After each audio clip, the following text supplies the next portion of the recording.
সরকারি কাজকর্ম দ্রুত ও সুষ্ঠুভাবে স্বচ্ছতার সাথে এগিয়ে নিয়ে যাওয়ার জন্য অন্তর্বর্তী সরকারের উপদেষ্টা পরিষদে গ্রহণ করা পদক্ষেপের প্রতিবাদে সচিবালয় ও এনবিআরে শুরু হয়েছে প্রতিবাদ ও কর্মবিরতি।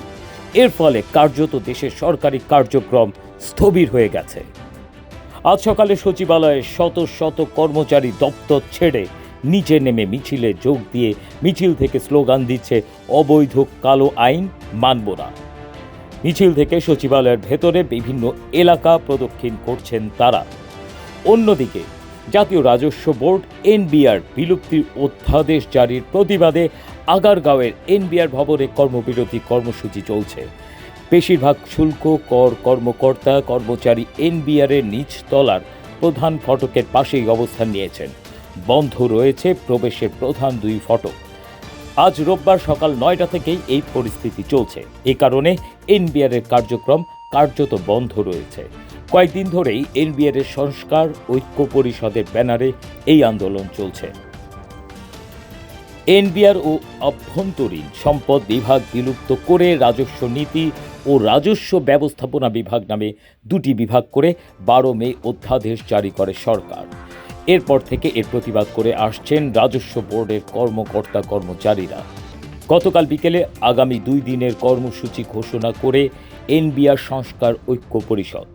ঘোষিত কর্মসূচি হল আজ রপ্তানি ও আন্তর্জাতিক যাত্রী সেবা কাস্টমস হাউস এবং শুল্ক স্টেশন ব্যতীত আয়কর, কাস্টমস ও ভ্যাট বিভাগের সকাল 9টা থেকে বিকেল 5টা পর্যন্ত সব দপ্তরে পূর্ণাঙ্গ কর্মবিরতি চলবে। আগামীকাল সোমবার আন্তর্জাতিক যাত্রী সেবা ব্যতীত আয়কর, কাস্টমস ও ভ্যাট বিভাগের সমস্ত দপ্তরে পূর্ণাঙ্গ। ওদিকে বাংলাদেশ সচিবালয় কর্মকর্তা কর্মচারী সংযুক্ত পরিষদের সভাপতি মোহাম্মদ বদিউল কবির অনুমোদিত অধ্যাদেশের খসড়াকে কালাকানুন আখ্যায়িত করে বলেন, এটি প্রত্যাহার না করা পর্যন্ত তাঁরা অবস্থান কর্মসূচি চালিয়ে যাবে। দুপুরে তিনি এই ঘোষণা দেন। এরপর সচিবালয় চত্বরে বাদামতলায় অবস্থান নিয়েছে কর্মচারীরা। গত বৃহস্পতিবার অন্তর্বর্তী সরকারের উপদেষ্টা পরিষদের বৈঠকে সরকারি চাকুরি আইন 2018 সংশোধন করে সরকারি চাকুরি সংশোধন অধ্যাদেশ 2025-এর খসড়া অনুমোদন দেয়া হয়। নিবর্তনমূলক ও কালা কানুন আখ্যায়িত করে এই অধ্যাদেশ প্রত্যাহারের দাবি জানিয়ে আসছে সংগঠনটি। অভিযোগ উঠেছে 4.5 দশক আগের বিশেষ বিধানের কিছু নিবর্তনমূলক ধারা সংযোজন করে অধ্যাদেশে খসড়াটি করা হয়েছে। এর মাধ্যমে সরকারি কর্মকর্তা কর্মচারীদের বিরুদ্ধে সহজেই শাস্তি, এমনকি চাকুরি থেকে বরখাস্ত করার সুযোগ তৈরি করা হয়েছে বলে কর্মকর্তা কর্মচারীদের পক্ষ থেকে অভিযোগ করা হচ্ছে।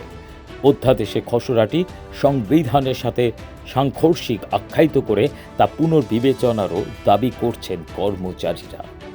টেক্স রিপোর্ট, বাংলার আওয়াজ।